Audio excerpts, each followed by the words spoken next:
3 canons à neige sont apparus derrière le Concorde cette nuit. Cette installation suscite l'enthousiasme de bien des fondeurs qui rêvent d'un début de saison hâtif. Ça tombe bien, j'ai d'excellentes nouvelles pour vous.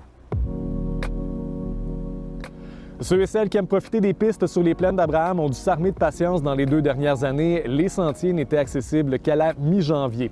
Eh bien, cette année, ils le seront beaucoup plus tôt. Les 3 canons derrière moi sont arrivés cette nuit de Montebello. Ils ont été branchés à minuit et ils vont servir à l'enneigement de la côte qui est souvent découverte en raison des vents dans le secteur. Donc, grâce à ça, le traçage des pistes va commencer dès la semaine prochaine lorsque la météo va le permettre. La Commission des champs de bataille nationaux va quant à elle tenir un point de presse mercredi pour annoncer les différentes activités hivernales sur le site.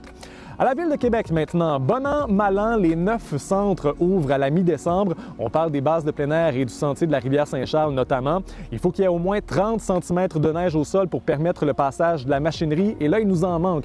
Au mois de novembre, il y a eu 8 cm accumulés au sol à la station météo Jean-Lesage. On va en ajouter 2 ou 3 aujourd'hui, donc c'est encourageant, mais on n'est pas encore près du compte. Il faudra donc rouler vers le nord pour faire du ski de fond en fin de semaine. Évidemment, la forêt Montmorency s'est commencé depuis le 20 janvier dernier. À 750 mètres d'altitude, ça donne un bon coup de main pour l'enneigement.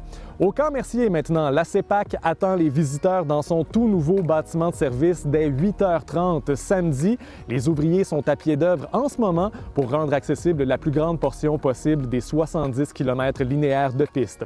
La situation est similaire au Mont-Sainte-Anne où les sentiers vont être ouverts dès samedi. 4 pistes seront alors ouvertes pour un total de 20 km, 5 km en patin seulement et 15 km de classique et patin.